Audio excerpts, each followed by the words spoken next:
Ayan, bali may shortcut dito papuntang Binyan. And then nandun yung malapit yung location yung ano, yung bagong park ng Binyan. So pasyalan natin. Pupuntahan natin ang isang bagong pasyalan dito sa Barangay de la Paz, Binyan, Laguna.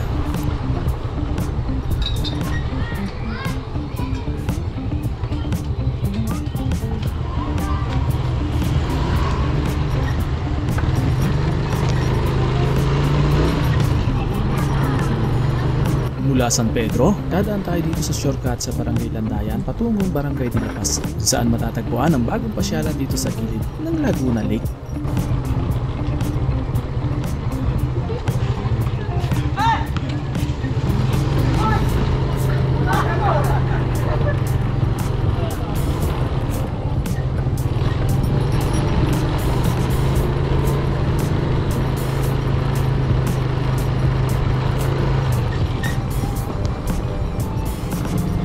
Dito ay babagtasin natin ang medyo masikip na kalsada.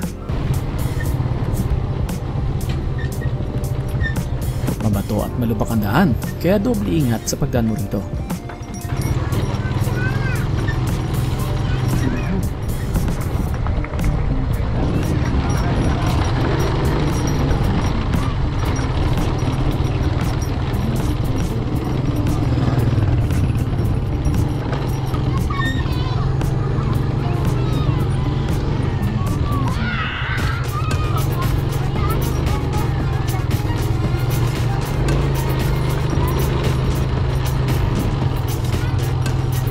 Chuchu!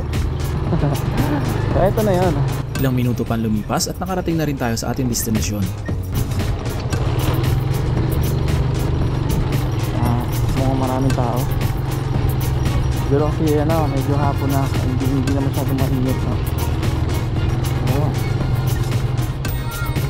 Ayos din, ha?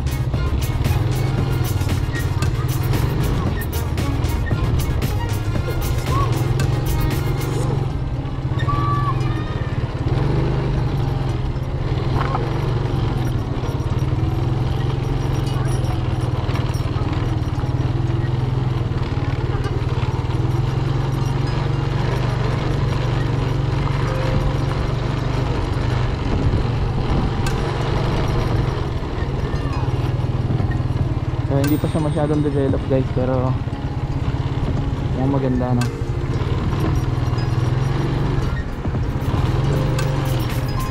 Okay. So ito na siguro na dito.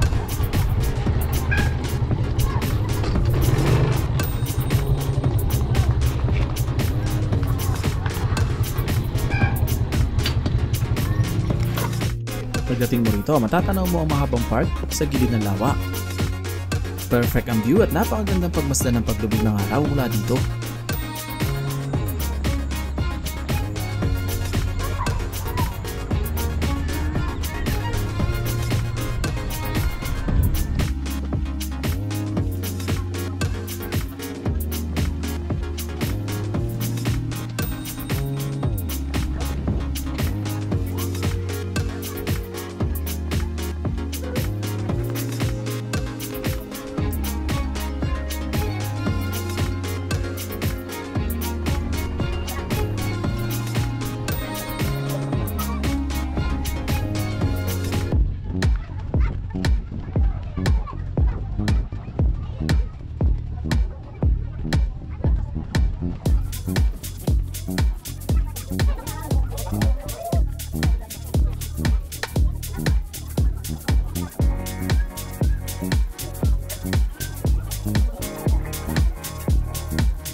Kahangahangang pagmasdan ng lawa ng Laguna.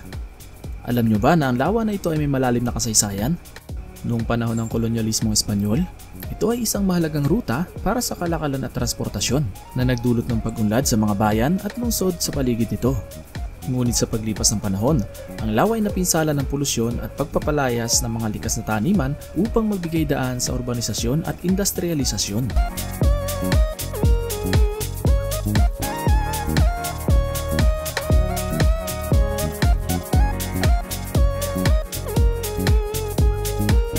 At alam nyo ba na ang Laguna Lake, na kilala rin bilang Lawa ng Bay, ay isang malawak na lawa dito sa Luzon?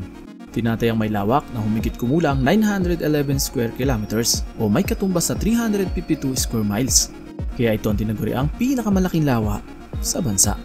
Bukod sa kahalagahan ng lawa na ito sa ekonomiya at kalikasan, ang lawa ng Laguna ay may mga lugar na interes para sa mga turismo at recreation, tulad ng lugar na tinutungtungan natin ngayon.